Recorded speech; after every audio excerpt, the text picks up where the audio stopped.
Take one step back if you were ever called names because of something that you can't change.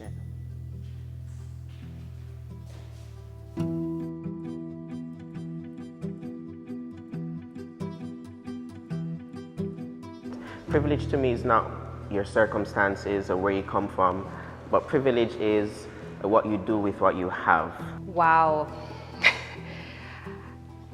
Privilege is somewhat of a bias. Based on society's standpoints, what one person or set of people may have over another. Some may say it's something that you're born with, others acquire it. In Jamaica, for instance, it would come down to some aspects of outward appearance, but mostly I think what carries the most weight would be your economics, your education, your social standings. I come from a very comfortable middle-class background. I was never really lacking in anything, all the essentials of life.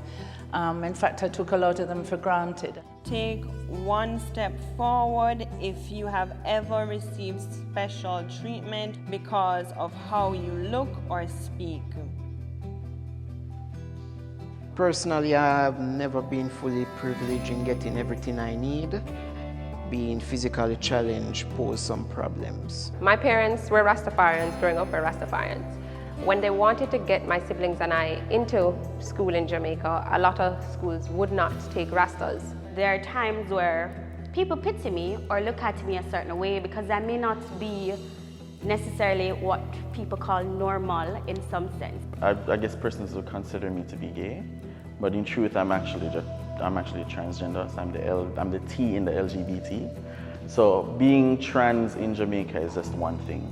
Privilege is, it's kind of a strange thing. It works in different ways. Even if you feel you are very privileged, it doesn't necessarily work in your favor. I don't really think I'm privileged generally because I really do have to fight for the things that I want.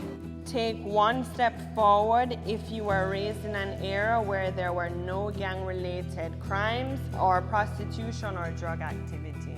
Take one step back if you ever had to skip a meal or were hungry because there was not enough money. Take one step back if you were ever uncomfortable about a joke related to your race, religion, or sexual orientation but felt unsafe to confront the situation. Take one step back if your family ever had to move because they could not afford the rent.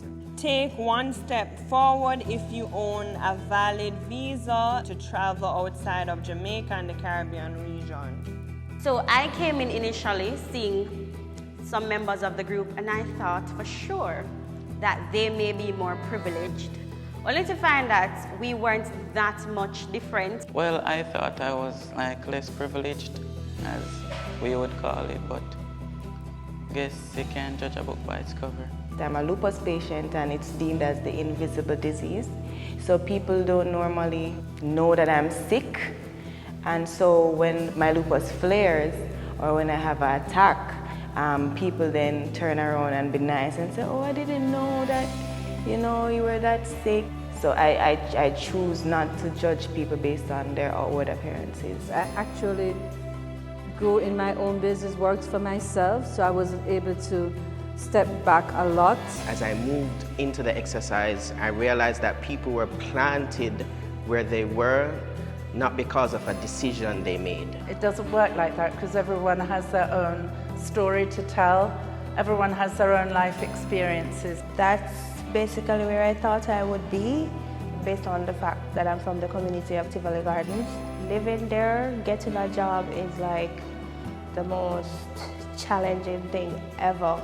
But I can tell you the truth, whenever applying for a job, I don't tend to use another address because I don't live at that address. I live in Tivoli Gardens. So if you're going to deny me a job based on where I live, even though I'm qualified for the job or sometimes overqualified, then it's up to you. The truth is that no matter where you are from or which religion you practice or what sexual orientation you hold, we're pretty much all the same. I think this country would be a much better country if we learn how to be tolerant.